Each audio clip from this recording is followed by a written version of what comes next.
Well, I was up at Starbucks the other morning, headed up to get my latte to wake me up and going to read my newspapers a little bit before I went to work. Well, I was having a conversation very early morning with one of the baristas up there, and a great young man. He had graduated from Seattle Pacific a year ago.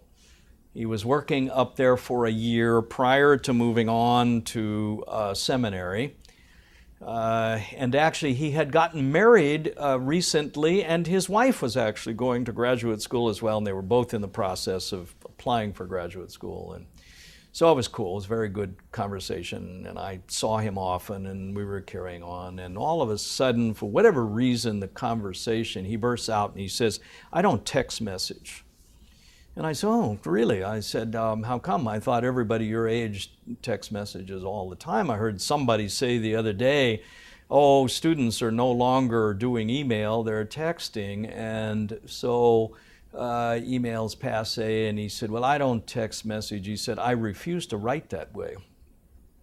And I thought, oh, how cool.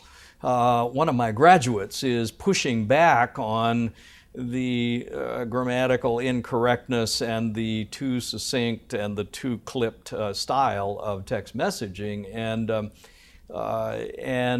he had a thing about it. So this was his pet peeve. This was his thing. He was not going to get into that. He required of himself better writing than that, and so forth. And I agree with that. Now listen, you can't accuse me of being antiquated here. I keep up with this sort of thing, I watch this sort of thing, and there's no way to resist the movement of text messaging. It's out there and it's cool and it works and all of that. But if we lose the ability to read and to write sophisticated text, we're done for as civilization. There is a sophisticated text in the middle of the Christian movement.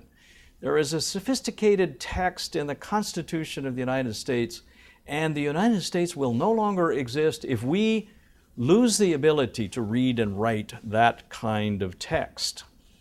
And so I find myself learning a lesson from a barista that we must lift up good text, good language, good writing in our midst, and we must teach that in university education. That is a competency, it seems to me, that must come out of a university of education, is that people know how to write a good sentence, people know how to express themselves, people know how to be able to read sophisticated text.